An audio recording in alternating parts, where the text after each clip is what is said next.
Selamat datang, salam sejahtera. Terima kasih karena bersama dengan saya di Nazilin Unity Channel. Ramai orang coba mencari kesalahan Datuk Seri Anwar Ibrahim dalam kepimpinan beliau sebagai Perdana Menteri. Ada yang orang kata Anwar Ibrahim ini macam itulah, macam ini dan macam itulah dan sebagainya. Tapi petang ini, akhirnya Anwar Ibrahim membuat semua musuh politik beliau terbisu sebentar dan tak boleh kata apa-apa lagi. Bayangkan selama ini Anwar Ibrahim diserang tentang isu OPR Bank Negara Malaysia. Anwar juga diserang tentang kononnya pelabur-pelabur asing dah tak berminat dengan Malaysia. Ada juga yang menyerang Anwar Ibrahim, kata Anwar Ibrahim tak mampu mengubah persepsi lama. Akhirnya petang ini Anwar Ibrahim menang besar lagi mengalahkan musuh-musuh politik beliau dengan berita dan juga pembongkaran ini. Yang pertama sekali, akhirnya Bank Negara Malaysia mengumumkan kekalkan OPR pada 3%. Ramai yang menjangkakan, ramai yang menularkan dalam media sosial, khususnya budak-budak yang cuba mahu menyerang Anwar Ibrahim. Walaun-walaun yang cuba menyerang Anwar Ibrahim mengatakan OPR akan naik lagi dan OPR akan naik lagi dan OPR akan naik lagi. Ada yang kata sampai ke langit, ke bulan. Mereka cuba menakut-nakutkan orang yang ada di luar sana dengan mengatakan OPR tidak akan terkawal. Nah, nampaknya pada hari ini 6 Julai disahkan Bank Negara mengekalkan OPR pada 3%. Mesyuarat Jawatan Kuasa Dasar Monetari MPC Bank Negara Malaysia pada Khamis memutuskan kadar dasar semalaman OPR dikekalkan pada 3%. Bank Negara Malaysia menjelaskan pada tahap OPR semasa, pendirian dasar monetari kekal agak akomodatif dan terus menyokong pertumbuhan ekonomi. Bank Pusat menambah MPC turut menilai bahawa risiko ketidakseimbangan kewangan pada masa hadapan adalah terhad. Bank Negara Malaysia memaklumkan MPC juga kekal berwaspada terhadap perkembangan semasa dan akan terus memantau data baru bagi memaklumkan penilaian perspektif inflasi dan pertumbuhan dalam negara. MPC akan memastikan pendirian dasar monetari kekal kondusif untuk pertumbuhan ekonomi yang mampan dalam keadaan harga yang stabil, jelas Bank Negara Malaysia dalam penyataan dasar monetari yang dikeluarkannya. Menurut Bank Pusat, ekonomi global terus berkembang, didorong oleh keadaan permintaan dalam negara yang berdaya tahan dengan sokongan keadaan pasaran pekerja yang teguh, kata mereka. Perkara kedua yang membawa kepada kemenangan besar terhadap Anwar Ibrahim hari ini, yang membuatkan semua musuh politik Anwar Ibrahim terkaku bisu, boleh jadi koma, gara-gara kemenangan besar ini ialah dilaporkan 96% syarikat Jepun mahu kekal di Malaysia. Ini dilaporkan sendiri oleh Anwar Ibrahim. Bayangkan saudara, 96% syarikat Jepun mahu kekal di Malaysia.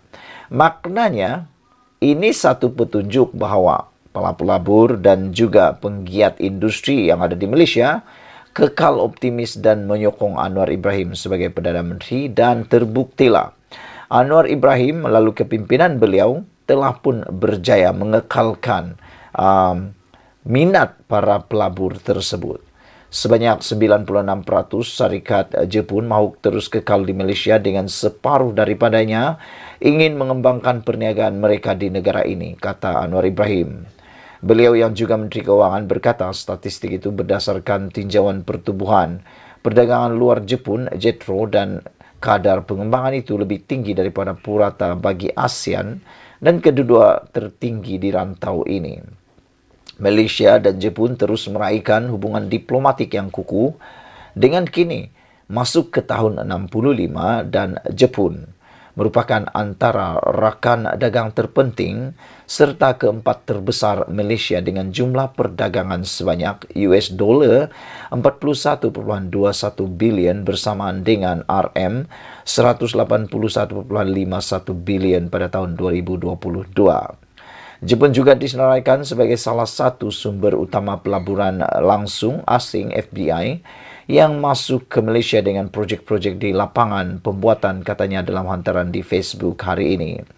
Beliau berkata pada tahun lepas sejumlah 2,746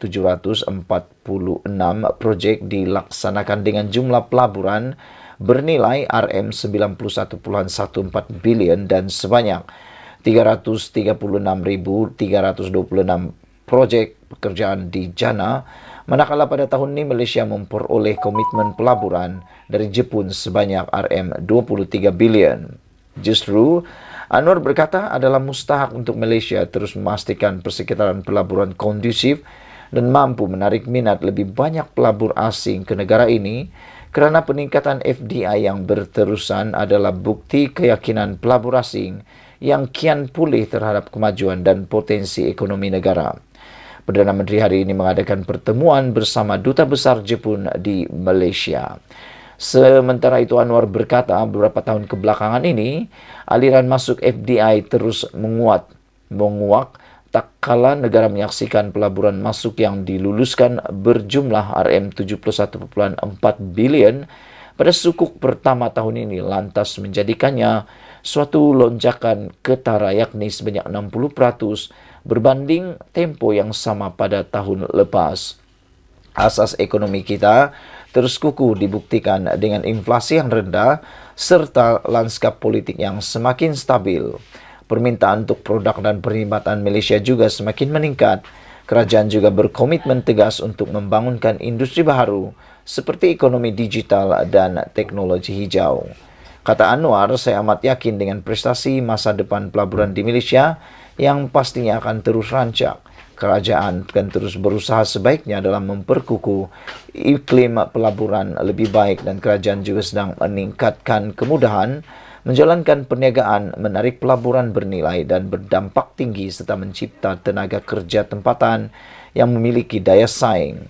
Beliau berkata usaha itu adalah sejajar dengan objektif dasar pelaburan baru NIP yang akan datang dan bakal dicerakinkan dengan lebih lanjut dalam pelan induk perindustrian baru yang akan dilancarkan pada Ogos 2023. Sekian dulu untuk kali ini. Jangan lupa share video ini, tekan butang subscribe. Kita jumpa lagi. Bye-bye. Selamat datang, salam sejahtera. Terima kasih karena bersama dengan saya di Nazilin Unity Channel. Bukan perkara baru, Mahathir dan Muhyiddin bersekongkol. Ini satu pendedahan yang benar-benar mengejutkan kita semua. Apabila satu lagi laporan, pertemuan Tun Mahathir Muhyiddin bukan perkara baru, kata Anwar Ibrahim. Ini satu pendedahan yang Anwar dedah sendiri, memang mengejutkan kita. Apalagi apabila ada satu laporan juga mengatakan bukan perkara baru Mahathir, Muhyiddin dan bersekongkol. Anwar Ibrahim juga menegaskan pertemuan Tun Mahathir Mohamad Muhyiddin bukan perkara baru. Gabungan Pakatan Harapan PH dan Barisan Nasional BN pada pilihan raya negeri PRN di 6 negeri tidak akan terjejas walaupun wujud kerjasama antara dua bekas Perdana Menteri, menurut Perdana Menteri Datuk Seri Anwar Ibrahim. Mengulas pertemuan antara Tun Mahathir dan juga Tan Sri Muhyiddin Yassin bagi merintis kerjasama untuk gerakan proklamasi orang Melayu baru-baru ini, Anwar yang juga pengurus PH berkata, ia bukanlah sesuatu perkara yang baru. Kelompok itu tetap akan bersekongkol untuk mempertahankan cara mereka dan harta mereka. Jadi kita bertanggung jawab untuk menyelamatkan negara tercinta, katanya kepada pemberita selepas merasmikan International Social Wellbeing Conference 2023 di sini pada Khamis. Mengenai keputusan MCA dan MIC untuk tidak bertanding pada PRN akan datang, Anwar berkata perkara itu telah dimaklumkan kepada beliau oleh kedua-dua presiden parti berkenan. Mereka menyatakan peringkat ini tidak akan bertanding, namun menyatakan sokongan. Saya sanggup atau saya mengucapkan terima kasih atas kesediaan mereka untuk membantu dan mempertahankan kedudukan kerajaan perpaduan, kata beliau. PRN yang melibatkan negeri Kelantan, Terengganu, Kedah, Pulau Pinang, Selangor dan Negeri Sembilan dijalankan secara serentak pada 12 Ogos, ditetapkan sebagai tarikh pengundian. manakala tarikh penamaan calon pada 29 Julai dan pengundian awal pada 8 Ogos kata bernama. Sekian dulu untuk kali ini. Jangan lupa kamu tinggalkan komen Anda, apa ulasan kamu, apa pandangan kamu tentang pertemuan Dr. Mahathir Mohamad dan Muhyiddin bukan perkara yang baru. Manakala satu lagi laporan mengatakan bukan perkara baru Mahathir Muhyiddin bersekongkol. Yang menariknya ialah apabila Muhyiddin Anwar Ibrahim mendedahkan bahawa apa yang dibuat oleh Mahathir Mohamad dan juga Anwar dan juga Muhyiddin ialah cuba hanya untuk mempertahankan harta mereka, kata Perdana Menteri Anwar Ibrahim sebelum ini.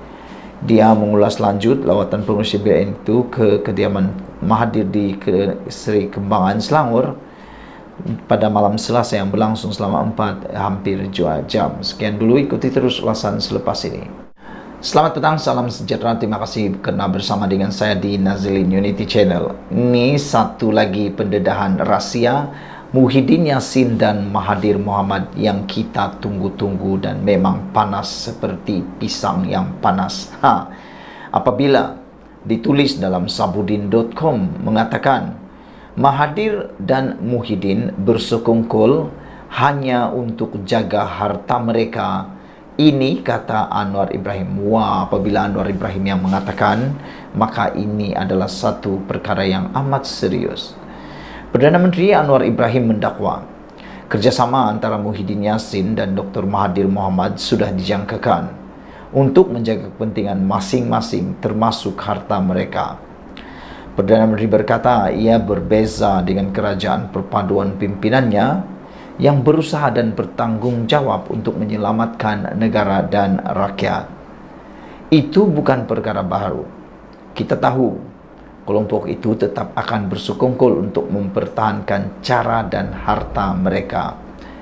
Kita bertanggung jawab untuk selamatkan negara dan rakyat, katanya kepada media selepas merasmikan persidangan kesejahteraan sosial antarabangsa. Beliau mengulas pertemuan dua bekas Perdana Menteri itu 2 hari lalu, 3 tahun selepas kedudukannya bersengketa dengan langkah Sheraton yang menjatuhkan Mahathir dari kedudukannya. Mahathir dan Muhyiddin bersetuju untuk saling mengukuhkan perpaduan orang Melayu serta meningkatkan sokongan kepada Perikatan Nasional pada PRN 12 Ogos depan. Sementara itu, Anwar berkata beliau menyambut baik komitmen Presiden MCA Wee Ka Siong dan Presiden MIC Sa Venesgoran untuk kekal setia mempertahankan kerajaan perpaduan walaupun parti mereka tidak bertanding pada PRN. Kedua-duanya ada menghubungi saya dan mengatakan peringkat ini mereka tidak akan menyertai Perikatan Nasional dan beri sokongan. Saya fikir ini dalam ruang kuasa BN Barisan Nasional, kata mereka. Tetapi saya ucap tahniah di atas kesetiaan. Terima kasih atas kesetiaan mereka membantu dan masih mempertahankan kerajaan perpaduan, katanya. Semalam MCA dan MSC mengumumkan tidak akan bertanding PRN di Selangor, Negeri Sembilan, Pulau Pinang, Kedah, Terengganu dan Kelantan untuk proses pengukuhan parti. Saudara-saudara sekalian, ini satu lagi pendedahan yang paling menarik yang pernah saya bacakan.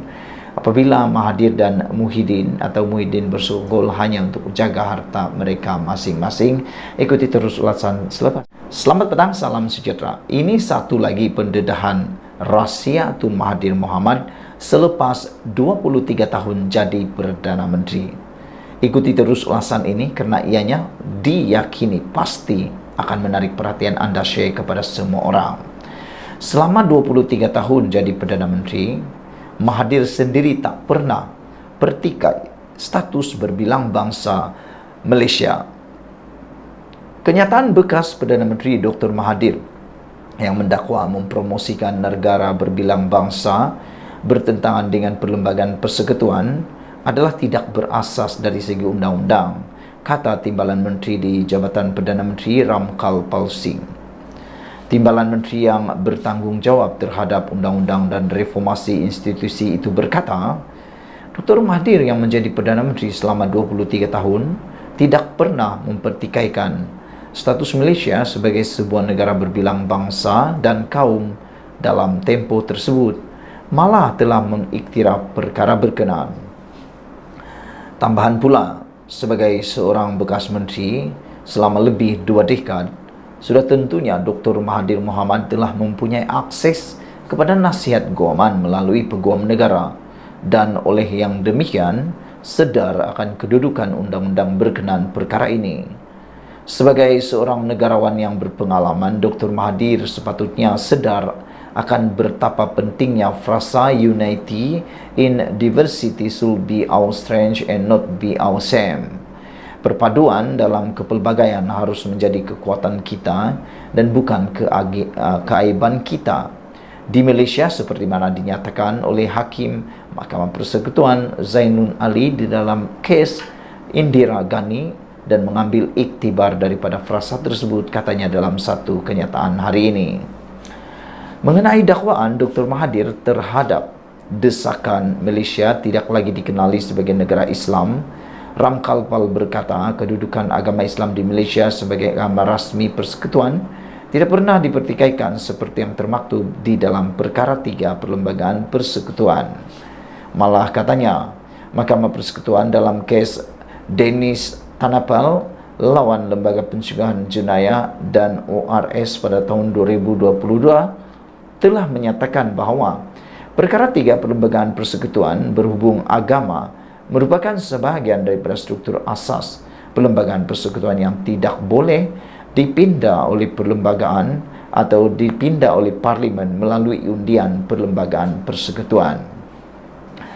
Beliau berkata sebarang pindahan sedemikian yang mempunyai kesan mengubah struktur asas perlembagaan negara adalah tidak berperlembagaan.